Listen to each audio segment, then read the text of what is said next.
રાજકોટની doctor Shyamaprasad Mukherjee art gallery ખાતે તારીખ 14થી 16 ઓગસ્ટ દરમિયાન Manmohan eternal melody of divine love કલા પ્રદર્શનનું આયોજન કરવામાં આવ્યું છે.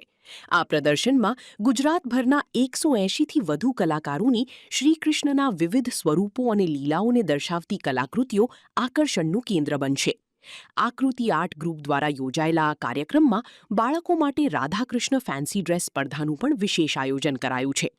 આ ઉપરાંત સ્વાતંત્ર્ય પર્વ નિમિત્તે રાજકોટ મહાનગરપાલિકાના સહયોગથી નિઃશુલ્ક છોડ વિતરણ કરી પર્યાવરણ જાળવણીનો સંદેશ આપવામાં આવશે.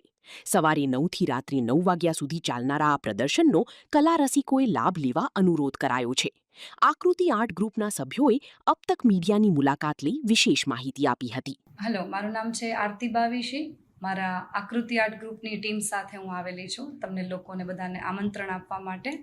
14, 15, 16 ઓગસ્ટના સવારના 9થી રાતના 9 સુધી Shri Shyamaprasad art Mukherjee art gallery ખાતે અમે લોકોએ આર્ટ એક્ઝિબિશન રાખ્યું છે, જેમાં ગુજરાત અને ગુજરાતની બહારથી આર્ટિસ્ટો પોતાનું આર્ટ ડિસ્પ્લે કરવાના છે. આ વખતે અમે થીમ રાખી છે મનમોહના, શ્રી કૃષ્ણ ઉપર રાખેલી છે.